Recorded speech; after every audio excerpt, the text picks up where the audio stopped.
Adunay duha ka managigala nga si Juan ug si Pedro. Kapulos gayud mga mag-uuma. Usa ni anak kaadlaw sa dihang nagpatuna sila sa ilahang mga kabaw. Nangadto silang duha sa punuan sa dako kayong mangga. Dito nagtabi sila.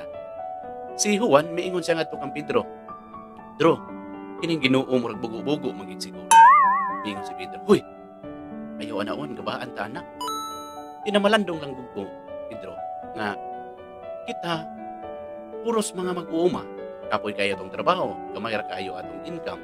Samantalang ang uban, nindot kayo mga trabaho, dagko kayo mga sweldo, nindot kayo mga balay, nindot kayo mga sakyanan, dagko kayo mga negosyo, hayahay kayo ilang kinabuhi.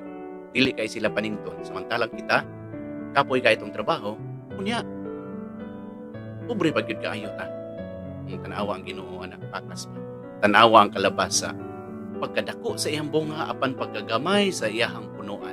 Ingon si Pedro, bitaw no. Tiyo-tiyo na po nakakita siya sa lumboy, ningon na po siya nga. Tanawa ang lumboy. Dako kaayo punuan pero gamay kaayo iyahang mga bunga. Bitaw tinuod no. Ingon na po si Pedro. Bitaw kay kini bitong mangga nga nasa atong tungod. Kadako aning punuan pero nganong gamay man kaanig mga bunga. Bitaw tingali no. Dili gyud patas. Tiyo-tiyo human gilag istorya.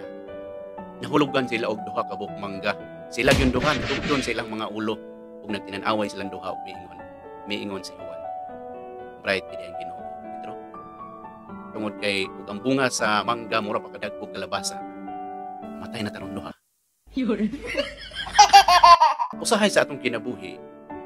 Daghan kayong mga panahon nga mo-complain ta sa Ginoo. Usahay makapangutana ta nga nganong inaani atong kahimtang samantalang ang uban isagwa kay naning kamot nga dato man.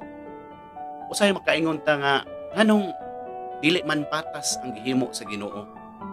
Nganong ang uban nindot kay trabaho, nindot kay balay, dagko kay mga sweldo, daghan kay mga negosyo, sinaw kay mga sakyanan, samantalang kita anaa ta nagpuyo sa pobre kayong kinabuhi. Kitang tanan gihimo sa Ginoo nga patas. Ang pinaka-importante maura gyud ang kalipay.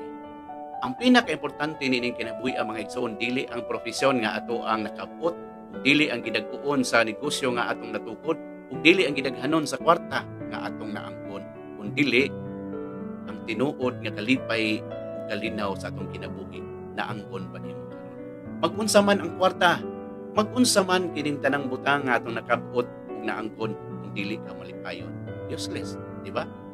Matod pa diha sa sulat sa Ebanghelyo ni San Marcos 8:36 miingon siya. Unsay pulo sa usa ka tawo kung maangkon niya ang tibuok kalibutan apan kawad-an siya kinabuhi. Wala gyud. Di ba? Bisan pag un-on ang imong balay ug kwarta, unya pagkaugma mamatay ka sa may pulos.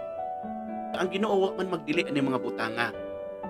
Kay miingon siya diha sa Mateo 6:33 miingon siya.